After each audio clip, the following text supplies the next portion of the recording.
Welcome to another episode of In Your Home with the Erie Philharmonic.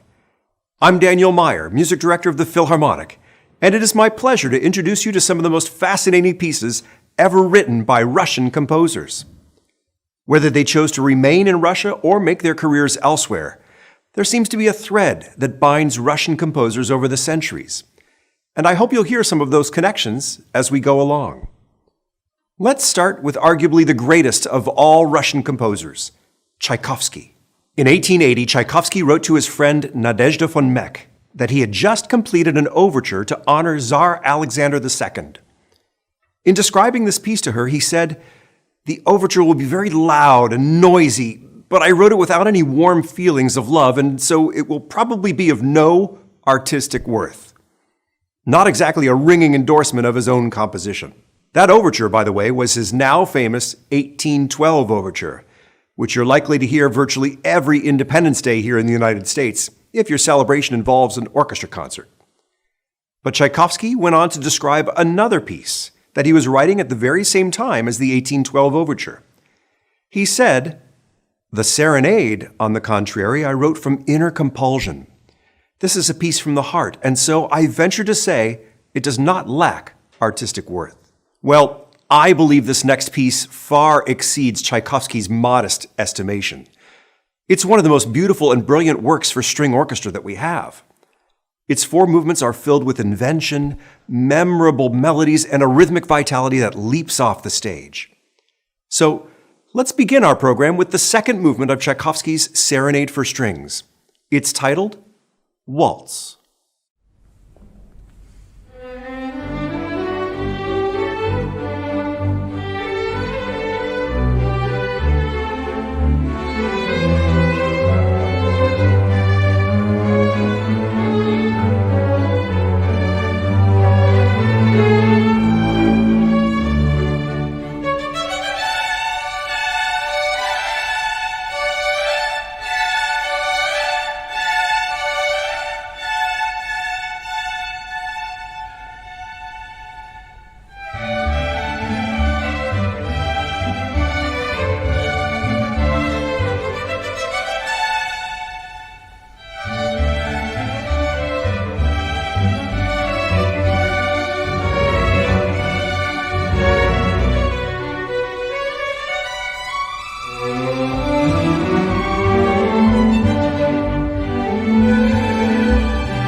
Igor Stravinsky was already a world-famous composer when he wrote the next music you're about to hear. In order to conquer the musical world as a young man, Stravinsky left Russia and took up residence in Paris. There, he wrote his three most famous ballets, The Firebird, Petrushka, and The Rite of Spring, under the tutelage of impresario Serge Diaghilev and his Ballet Russe. In the 1920s, Stravinsky had the opportunity to play the role of mentor when he met and started to work with another Russian expat who took up residence in Paris, a young choreographer by the name of George Balanchine. Together, they crafted a ballet on the Greek god Apollo, the god of music, among other things, and were well on their way to a long, fruitful, collaborative relationship. Stravinsky's music from the 20s is urbane, clear-textured, and in some cases, velvety. It's also backwards-looking in the sense that it uses forms and gestures you might associate with Baroque or classical-era music. But let's not forget how jazz was all the rage in the 20s as well.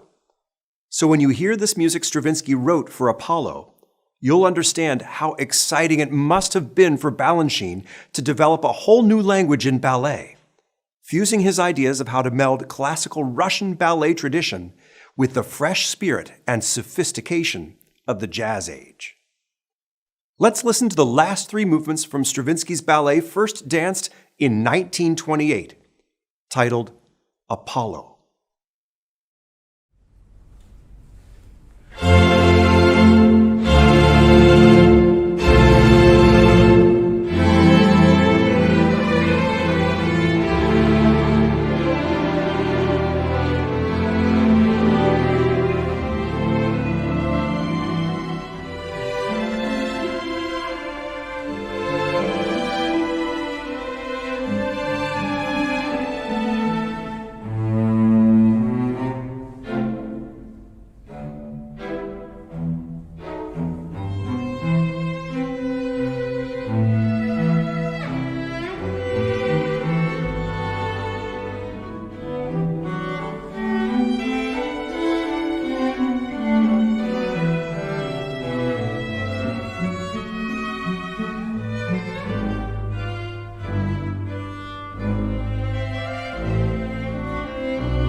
Sergei Prokofiev stands as one of the most famous composers to emerge from the Soviet era.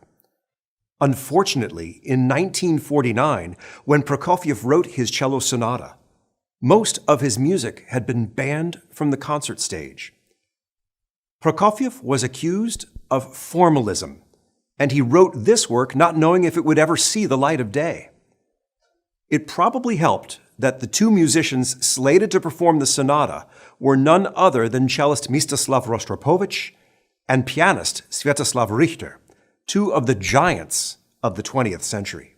This second movement of Prokofiev's cello sonata features some of that dry wit in combination with moody introspection that makes his music so alluring.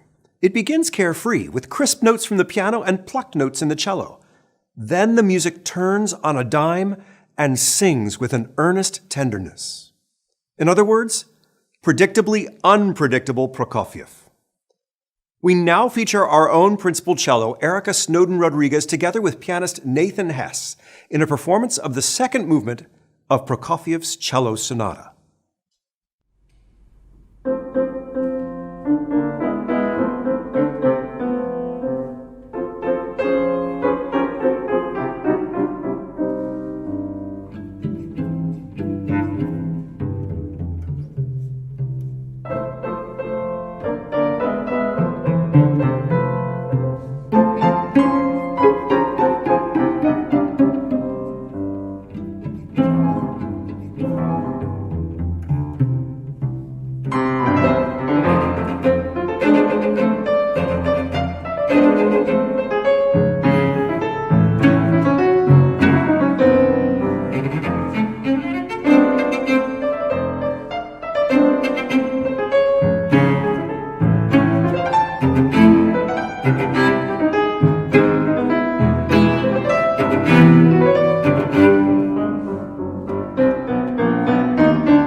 Lera Auerbach was born in Chelyabinsk in 1973. She is an extraordinarily multifaceted artist, with accomplishments as a painter, sculptor, poet, and concert pianist. Today, she's best known as a composer, and we are about to perform 3 movements from her string symphony titled Memoria de la Luz. In 1991, Auerbach received permission from the Soviet government to take a concert tour of the United States. It was on this tour that she decided to defect so that she could study in New York at the Manhattan School of Music as well as the Juilliard School. She continues to make her home in New York, but she is in demand around the world for her colorful and daring music. The first movement you're about to hear is titled Dialogo Extatico. The violins are playing high, sliding figures, while the violas, cellos, and basses drive a vibrant melody marked molto espressivo. The energy revs high, and the entire orchestra then plays short, steely notes that usher in the 5th movement marked tragico. The music is so forceful that it may remind you of the passion of a grand tango, but marked with the agitation of a tragic scene. The 6th movement is titled Epilogo. It begins distorted. Auerbach marks in the score that the notes are to be played painfully. This pain is ultimately relieved in a chorale of floating notes, a mystical and mysterious ending to this captivating piece.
Alexander Borodin was born in St. Petersburg in 1833. He studied at the Medico-Surgical Academy specializing in chemistry, and he earned a doctorate in 1858. He became a distinguished researcher and was even named a full professor at the Academy.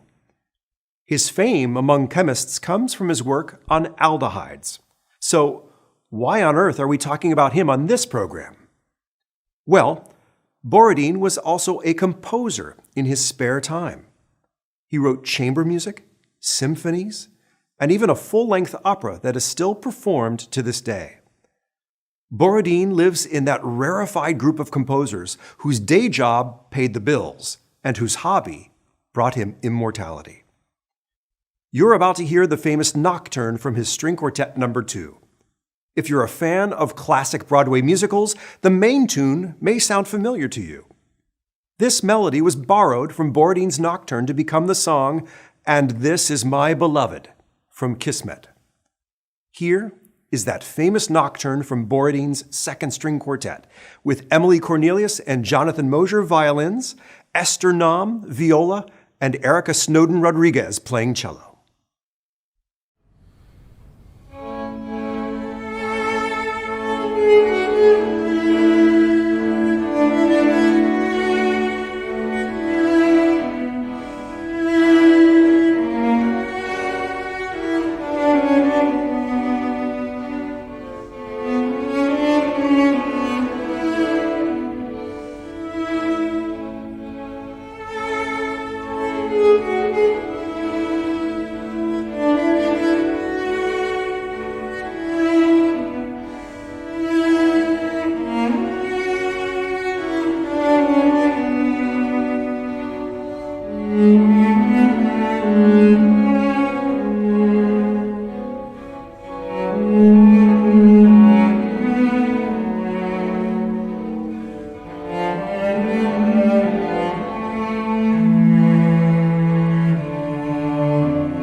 Well, we've come full circle in our program, returning to the music of Tchaikovsky and his Serenade for strings. We started our concert with the sophisticated Viennese-style waltz that you would have heard in any number of ballrooms across Europe in the 19th century. Now we've come to the fourth movement of the Serenade for strings. The beginning of this finale is still, as if the sun is just beginning to peak above a frozen landscape. But don't let that fool you. This music quickly leaps into a full-blooded Russian theme where the action is fast, unrelenting, virtuosic, and boisterous. Here's the finale of Tchaikovsky's Serenade for strings.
Thank you so much for joining us.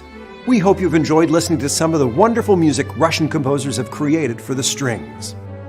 Let me take this opportunity to thank our friends across northwestern Pennsylvania and beyond for your support. And thanks to Edinburgh University and our partners here at WQLN PBS. We can't wait to see you again for another performance of the Erie Philharmonic.